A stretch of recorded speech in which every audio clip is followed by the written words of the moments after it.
Well, hello everyone. This is Chrystal Lynn, Cowgirl Astrologer, and I want to thank you guys for joining me today. I am super excited about kicking off a new series. A series that's actually been really dear to my heart and something I've been studying for a while in my own personal life, and seeing more and more the benefits of exploring this topic more. And our topic for this series is going to be astrology and children, the kids of the zodiac. um, Astrology is, really a tool for today like never before.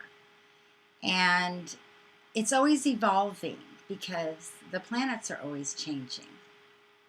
And so understandings that we had even 10 years ago, 15 years ago, 50 years ago, they can give us some insights into astrology, but you have to remember those descriptions of astrology were based upon the aspects to the outer planets at that time, those generations and how they saw life. And as we move in to the next exciting adventures of astrology, we're really finding out that perspectives are changing as well. And I'll explore that a lot more in this series. But my main reason to share the power of astrology in children is that as parents in this day and age, like never before, we can get a map. How often have we heard, as parents, we don't get a map? We don't get instructions and know how to do this. Well, guess what, guys? We actually do. And the astrological natal chart is a actually fascinating way to understand the base nature of our children and give us the insight we need to help them be the best that they can be. And that's really the motivation of the work that I'm doing here and just sharing with you guys. Now, I know that some people and some astrologers, really shy away from looking at children's charts, especially under 18. And there's a reason for that as well. So I do respect that idea. But I do believe that we can look at a chart and see some significant things that can help us with our children. So why throw the baby out with the bathwater? So that's my focus, is really looking at our children's charts in a way that we can bring out the best in them. And as parents, we can help understand their language, because we all speak different languages, you guys. If you understand astrology, you'll understand that we all look through life kind of through a different looking glass, depending on where Mercury is and certain aspects in your chart and who you are as a person. And so often we could be completely different from our children. And how often have we seen children grow up feeling very rejected from their parents, or feeling very isolated because they just never could please their mother or their father, or, the parents never could understand their child. And it brings a huge division. So what if we could bridge that gap? So that's my goal. All right, so I will, let's see, is there anything? Oh, yes, there's a couple other things I'm going to tell you guys, and then we'll jump into this series. And this is important. This is kind of the intro, okay? So this is going to be kind of a brief analysis, and I'm going to be doing some fun things. As you guys know, I asked you guys to send me pictures of your children's artwork with their charts. I believe that our art can express our chart, so I want to be able to show just some dynamics. I have something special today with our first video in this series, of course, Aries, your first. And you can go to my website. I have something very special I'm now offering, along with my readings. If you do want a detailed chart reading of your child, I do a 15-minute video where I give an overview of their personality and their gifts and their talents and propensities to life. So that's powerful. You can watch that over and over again. And I have a new program on my website that offers children report, the whole chart. The writer of this software is amazing. I have more description on my website about her. And it's your children's chart in a very detailed, written up report. I know it's over 10-15 pages. I'll have exact descriptions on my website, and you can get that for a reasonable price. So all that being said, don't forget to check out my website and order your child's report, because that will get very specific detail for you. Okay, so let's get started. I'm going to talk about Aries children today. And as we know, Aries is ruled by Mars. So this is a very fiery energy. If you have a child that is born approximately March 21st to April 21st, you may have an Aries child. You can double check that on the chart calculator below that takes at my website. I can help you with that as well. This is the child that always is going to have a powerful competitive side. Mars gives that need to be first. In the military, if you saw an Aries in the military, you would see them on the front lines. They are impulsive, they are strong, and they love to be challenged. So a lot of times it's hard when you have an Aries child because they're always going their own way. And, I have a son that's an Aries rising sun. And, when I go to hold his hand, he's 4.5. When I go to hold his hand, he gets in front of me and holds my hand. And he turns that around. So your Aries child will always navigate themselves to the front, to the leadership position. They're very good in sports. So if you have an Aries child, I would really recommend, male or female. If they have any desire for athletics, definitely get behind them. I have a daughter who has moon in Aries, and she just graduated and is heading to college to play volleyball. And she has always been extremely athletic. So I see this play out there. Sometimes Aries do well in team sports. Depends on the other aspects in the chart. Sometimes they do better in more competitive to yourself type of sports. My other son, who has his sun in Aries, I've got a lot of Aries in my children, he ended up being in Boy Scouts, and the self-drive and the wanting to, build, wanting to achieve things in his own time, ended up being more appealing for him. But again, all three of my kids are very athletic. So that's something I know that I have to help them explore. The other reason is they will bottle up so much energy. And if they cannot get out, that's when they can get very explosive. That's when they can get very emotional. They just have to be able to move. So you really don't want, in my opinion, to put an Aries in a situation where they're can't move and in a very strict environment that they can't release some of that energy. You've got to let them navigate that. Now in school, in elementary school, this is where the Aries can have problems. It's not uncommon for the Aries to get diagnosed with ADD, ADHD, explosive behaviors, impulse problems. We have a label for everything. Partly and mostly from my experience having children with this strong energy, it's because they don't sit well for long periods of time. Their body's just like little volcanoes of fire, because Mars is just always very going and can be agitated quickly or distracted quickly. So to sit down and do tests and things like that's very hard for them, because something will catch their eye out the window, or the child will drop their pen, and that energy is very impulsive.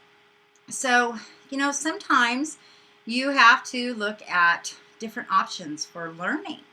In our day and age, there's so many options to teach our kids. Yes, some children do really well in a structured public school or private school type environment. But nowadays they have, charters and more artistic type schools, and, finding something that maybe works for your child and not trying to put them in a box, because you cannot put an Aries in a box. Just let you know, ain't happening. They can be pushy, they can be grabby when they're little. Mine, they can be, if they're attacked or humiliated, this is when you'll see the Aries get very aggressive or defensive. I think as parents we have to be very careful that we don't humiliate our children or embarrass them in front of people, even in joking. The Aries can be a little bit sensitive about that because they really like to always be in the light that they are, a knight in shining armor, that they're here to save the day. And if they look like, they're lower than that or can't meet that task, they take that very much to heart. So we want to build our children up. We want to find ways to encourage them in who they are, because that's ultimately, those powerful energies are what they're going to take into their adulthood. And so if we repress those things and we teach them that something's wrong with you because of it, then they spend a whole lifetime trying to kind of find themselves. But what would happen if they found themselves from the beginning? That'd be pretty cool. So that's just a couple of things. There's just a few things that I wanted to share about that. There's obviously a lot more, but those are a few things. Now, what I'm going to do, that you guys can follow this second part of this little video series here, is I've brought in two young men that are born April 3rd, 2003, and they are identical twins. They actually have Sun and Mercury in Aries. They have rising and moon in Taurus, and Venus in Pisces, Mars in Capricorn. I'm just giving you the basic outer planets right now. As an astrologer, I am looking for the subtleties of the energies that I've studied, that I've seen in children and in other people. So being able to look at our kids and see the little characteristics that play out in our chart help us to really see the beauty of how a chart works and how these energies play out in our children, and then help us to help them be those things. So in this next few clips here, I just wanted to share a few clips of my time with these two twins, and it was pretty fun. See if you can see the astrological chart playing out in this discussion. Robert. Well, hello everyone. As you know, this is part of my series on children and astrology. And so today, I'm going to introduce my guest here. That's my part. I have very special guests. I have Robert, and Garrett, who are identical twins, and my son Colt, Robert. You say hi, Colt? Hi. And since today's video is all about Aries children, I'm really excited because did you guys realize that you are Aries? You're born April 3rd, 2003. I already knew it because I just knew it. It's basically my favorite subject. Greek myths. Greek mythology is your favorite subject? Yeah. Wow. What's your favorite subject? Video games. Video games? We're doing a whole children's chart here that we're more than just our sun sign. So something that's very interesting about you two, as I looked at your chart, is you both have a Taurus rising and a moon in Taurus. So even though you have a lot of Aries in your chart, you also have this strong Taurus signature. That's the bull. That's the bull, and you're kind of stubborn. Do you feel like you're kind of stubborn sometimes? Do you like it when people push you to do something, or do you like to do it on your own time? Neither. Neither? You don't like to do it at all? On my own time. On your own time? You were playing your music, and Taurus is also one of the most profound signs for music. So it makes sense that you love music. Also, it can give a really good voice. Can you guys sing really good? It depends, maybe. Yeah. Mhm. Do you ever sing out loud to anyone, or you No. kind of? No. Just not gonna happen. It's not going to happen. Yeah. Yes. It's just Okay, plain. so today we're going to do something special. We are going to look at something that you guys have created. And Yeah, you said you would do a drawing for me. Read it. And Robert over here, who is an Aries rising. Cole, where are you? Come here. Come here. What does this say, Cole? It says, "Wait, subscribe here." It says subscribe here. Oh, well, that's really good. You're also very intuitive. That was a perfect thing to say. And it says, "Real mind on the kiss cussing." Oh, no cussing. Yes. They're going to play some music, and they are going to draw us a picture. And as they do, what? You don't like the music? No, it's just a song I just sang. Okay, well, do a song you both like. Dirty Deep Thunder Chief. That's all I would do. Okay, you have to do one you both like. About 5 minutes to see what you come up with. Okay, it's kind of an impromptu, artistic maneuver. All right, on your mark, get set, go.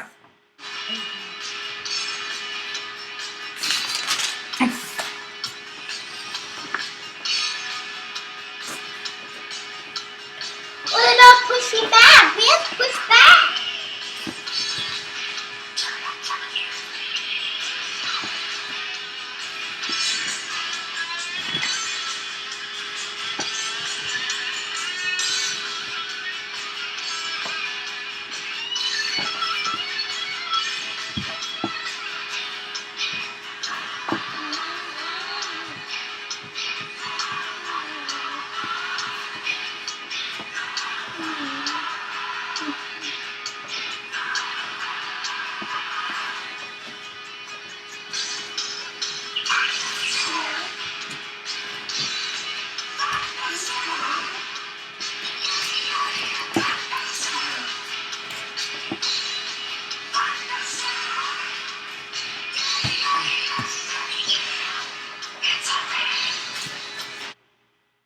When we're looking at children's charts, really we just want to focus to start on just their basic personality, because that's what we're helping to shape.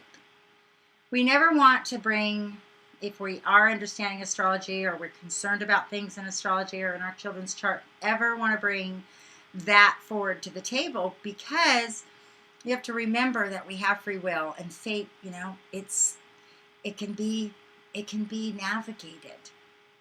Nothing's set in stone. And you never want to use an astrological chart or understanding, against a child or anybody at that matter. It's hard. It's hard because we do look at things and we think, wow, is that going to be a hard energy to work with? But as parents, if we can see this as an opportunity to work with both sides of the energies and help our children understand who they are, what type of children are we going to have for the future?